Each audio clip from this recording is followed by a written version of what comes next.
জামাত ইসলামী জনগণের সমর্থনে যদি ক্ষমতায় যেতে পারে, তাহলে আমরা কিভাবে রাষ্ট্র পরিচালনা করব, এই পলিসি উপরেই আজকে আমরা ডিসকাস করেছি এবং প্রথম সেশন হয়েছে। আরও অনেকগুলো পলিসি পেপারস আজকে এখানে সাবমিট করা হবে।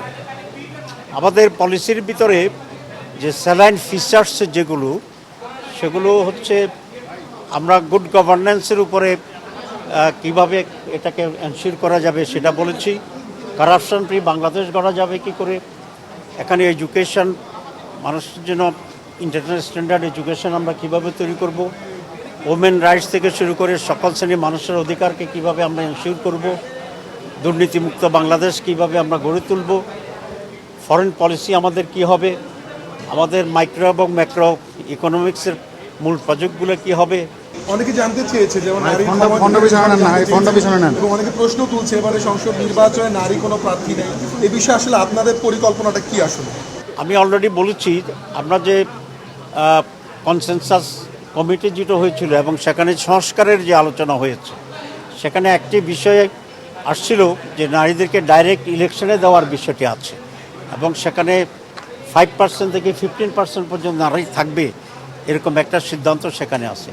বাংলাদেশ জামাত ইসলামী এই সিদ্ধান্তের সাথে ঐকমত্য পোষণ করেছে। সুতরাং যদি এটা আইনে পরিণত হয়, তখন আমরা নারী থেকে ডাইরেক্ট ইলেকশনে দিতে সেখানে আমরা এগ্রি করেছি এবং আমরা এটা বাধ্য থাকবো।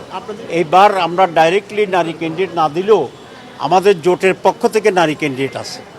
আমাদের মানে পূর্ণ প্রস্তুতি আছে আমাদের জন্য। জামাত ইসলামী ক্ষমতা গেলে শুধু দল থেকে মন্ত্রী বানাবে বিষয়টা এমন নয়, আমরা বাংলাদেশের মানুষ থেকে মন্ত্রী বানাবো। সুতরাং বাংলাদেশে তো অর্থমন্ত্রী হওয়ার মতো লোক আছে, বাংলাদেশের স্বাস্থ্যমন্ত্রী হওয়ার লোক আছে। সুতরাং সকল বাংলাদেশকে নিয়ে যদি আমরা কনসিডার করি, তাহলে কি লোকের অভাব হবে? সুতরাং জামাত ইসলামী ওয়াইডারভাবে চিন্তা করছে, নট এ পলিটিক্যাল।